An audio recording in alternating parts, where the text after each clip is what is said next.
So നമുക്കാണെങ്കിൽ ഇവിടെ സമഗ്ര എങ്ങനെയാണ് ഗൂഗിൾ ക്രോമിൽ നിന്ന് എടുക്കുന്നത് നമുക്ക് നോക്കാം. നമ്മൾ ഗൂഗിൾ ക്രോം എടുക്കുക, എന്നിട്ട് സമഗ്ര എന്ന് ടൈപ്പ് ചെയ്ത് കൊടുക്കുക.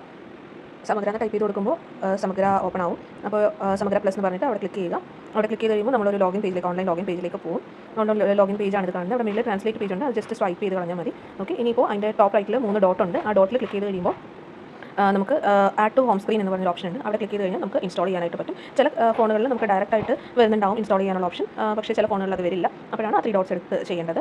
സോ നമുക്ക് സമഗ്രയുടെ ആപ്പ് ഇൻസ്റ്റാൾ ആയിട്ടുണ്ട്. ഡയറക്റ്റ് പോയിട്ട് സമഗ്ര ആപ്പിൽ എടുക്കുക. അവിടെ ട്രാൻസ്ലേറ്റ് സ്വൈപ്പ് ചെയ്ത് കൊടുത്താൽ മതി. എന്നിട്ട് അവിടെ ഒരു 3 ലൈൻസ് ഉണ്ട് ആ ഓറഞ്ച് കളറിൽ. അവിടെ രണ്ടാമത്തെ ഓപ്ഷൻ ലോഗിൻ എന്ന് പറഞ്ഞ ഓപ്ഷനാണ്. ലോഗിനിൽ ക്ലിക്ക് ചെയ്യുക. നമ്മുടെ യൂസർ നെയിമും പാസ്വേഡും ക്യാപ്ചയും കറക്റ്റായിട്ട് കൊടുക്കുക. ഇപ്പോൾ പാസ്വേഡ് റീസെറ്റ് ചെയ്ത് കൊടുക്കുമ്പോൾ ആണെങ്കിൽ പാസ്വേഡ് കൊടുക്കുമ്പോൾ നമുക്ക് സ്റ്റാർട്ടിംഗ് വിത്ത് ഒരു അപ്പർ കേസ് വലിയ അക്ഷരം ഫോളോഡ് ബൈ ചെറിയ അക്ഷരവും അതുപോലെ തന്നെ സ്പെഷ്യൽ ക്യാരക്ടേഴ്സും നമ്പേഴ്സും കൂടെ ഇൻക്ലൂഡ് ചെയ്തതായിരിക്കണം നമ്മുടെ പാസ്വേഡ്. എന്നിട്ട് ക്യാപ്ചയും കൂടെ അടിച്ചു കൊടുക്കുക. ക്യാപ്ചയും കൂടെ അടിച്ചു കൊടുത്ത് കഴിയുമ്പോഴത്തേക്കും ലോഗിൻ ക്ലിക്ക് ചെയ്യുക. ലോഗിൻ ക്ലിക്ക് ചെയ്ത് കഴിയുമ്പോൾ നമ്മുടെ സമഗ്രയുടെ ഹോം പേജിലേക്ക് നമ്മൾ മൂവ് ആവും. അപ്പോൾ ഇതാണ് സമഗ്രയുടെ ഹോം പേജ് എന്ന് പറയുന്നത്. നമുക്കിവിടെ ഡിഫറെൻറ്റ് ഓപ്ഷൻസ് ഉണ്ട്. നമുക്കൊരു ടീച്ചിങ് മാനുവൽ ക്രിയേറ്റ് ചെയ്യാൻ വേണ്ടിയിട്ട് ക്രിയേറ്റ് ടീച്ചിങ് മാനുവൽ എന്ന് പറയുന്ന ഓപ്ഷനാണ് നമ്മൾ സെലക്ട് ചെയ്യേണ്ടത്. അത് സെലക്ട് ചെയ്ത് കഴിയുമ്പോൾ നമുക്ക് മീഡിയം കൊടുക്കാനുണ്ട്. അപ്പോൾ അവിടെ ഇംഗ്ലീഷ് സെലക്ട് ചെയ്ത് കൊടുക്കുക. അതാണ് ബേസിക്കലി സെലക്ട് ചെയ്ത് കൊടുക്കാറ്. ഇപ്പോൾ ഏത് ക്ലാസ്സിനാണെന്ന് വെച്ചാൽ ആ ക്ലാസ് സെലക്ട് ചെയ്യുക. ഫോർ എക്സാമ്പിൾ 5 ആണെങ്കിൽ 5, നമ്മുടെ സബ്ജക്റ്റ് വന്നിട്ട് ഹിന്ദിയാണ്, ഹിന്ദി സെലക്ട് ചെയ്ത് കൊടുക്കുക. അതിനകത്ത് ഏത് ചാപ്റ്ററാണ് വേണ്ടതെന്ന് വെച്ചാൽ ആ ഒരു ചാപ്റ്റർ ക്ലിക്ക് ചെയ്ത് കൊടുക്കുക. ഇപ്പോൾ നമ്മൾ സെലക്ട് ചെയ്യുന്നത് ടോമി ഓർ മീ എന്ന് പറയുന്ന ചാപ്റ്ററാണ്. അപ്പോൾ അത് ക്ലിക്ക് ചെയ്ത് കഴിയുമ്പോൾ നമ്മൾ ഇങ്ങനെ ഒരു പേജിലേക്ക് വരും. അവിടെ നമുക്ക് കുറേ ഓപ്ഷൻസ് കാണാൻ പറ്റും. ഒരു ആരോമാർക്ക്, വീഡിയോസ്, വോയിസ്, അതുപോലെ തന്നെ ഫോട്ടോസും ഒക്കെ കൊടുക്കാൻ പറ്റിയത്. എന്തെങ്കിലും ഓൺലൈനിൽ കിടപ്പുണ്ട്, വീഡിയോസ് കിടപ്പുണ്ടെന്നുണ്ടെങ്കിൽ ഇവിടെ അവൈലബിൾ ആയിരിക്കും. അതുപോലെ തന്നെ ആ ഒരു പാഠഭാഗമായിട്ട് ബന്ധപ്പെട്ട് എന്തെങ്കിലും ഫോട്ടോസോ വീഡിയോസോ ഒക്കെ ആണെങ്കിൽ ഇവിടെ കാണാൻ പറ്റും.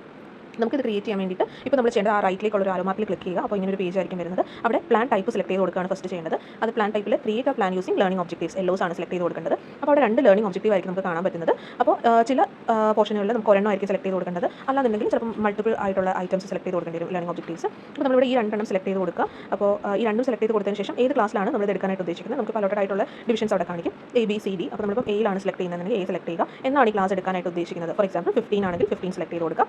എന്നിട്ട് പ്രയോറിറ്റിക്കകത്ത് വരുന്നത് നമ്മൾ എന്ത് പ്രയോറിറ്റിയാണ് ഇവിടെ കൊടുക്കുന്നത് എന്നുള്ളതാണ്. ഇപ്പം ഒരു 45 മിനിറ്റ്സിൻ്റെ ക്ലാസ് ആണോ അല്ലെങ്കിൽ ഒരു 60 മിനിറ്റ്സ് കൊണ്ടാണോ നമ്മുടെ ഈ ഒരു പ്രവർത്തനം തീർക്കാനായിട്ട് പറ്റുന്നത്. അപ്പോൾ അതിൻ്റെ ബേസിസിൽ നമ്മൾ ആ ഒരു പ്രയോറിറ്റി കൊടുക്കുക. ഫോർ എക്സാമ്പിൾ നമ്മളിവിടെ 1 കൊടുത്തു. മൈക്രോ പ്ലാൻ നെയിം എന്ന് പറയുമ്പോൾ നമ്മളിപ്പോൾ ഈ ചെയ്യാൻ ഉദ്ദേശിക്കുന്ന പ്രവർത്തനമായിട്ട് ബന്ധപ്പെട്ട ഒരു ഹെഡിങ് ആയിരിക്കണം അവിടെ കൊടുക്കേണ്ടത്.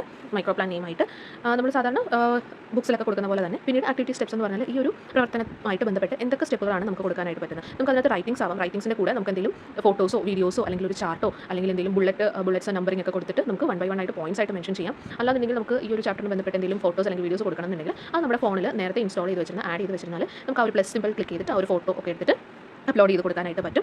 അതുപോലെ തന്നെ വീഡിയോ ആണെങ്കിലും സെയിം തന്നെയാണ്. അതുപോലെ നമുക്ക് എഴുതാനും പറ്റും. പിന്നീട് അതർ റിസോഴ്സസ് എന്ന് പറയുമ്പോൾ അവിടെ നമുക്ക് ഈ ഒരു പ്രവർത്തനത്തിനെ സപ്പോർട്ട് ചെയ്യാൻ വേണ്ടിയിട്ട് എന്തെങ്കിലും മോഡൽസ് ഉണ്ടാക്കി കാണിക്കുക അല്ലെങ്കിൽ കാർഡ്, ചാർട്ട് അതുപോലുള്ള സാധനങ്ങൾ എന്തെങ്കിലും ചെയ്യാനായിട്ട് നിങ്ങൾ ഉദ്ദേശിക്കുന്നുണ്ടെങ്കിൽ അത് സെലക്ട് ചെയ്ത് കൊടുക്കാൻ വേണ്ടിയിട്ടാണ് അതർ റിസോഴ്സസിനകത്തുള്ളത്.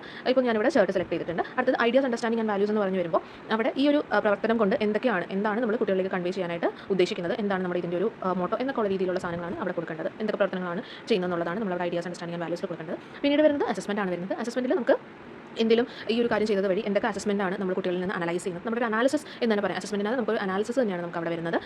അത് കഴിഞ്ഞതിന് ശേഷം നമുക്ക് സേവ് ചെയ്യാം.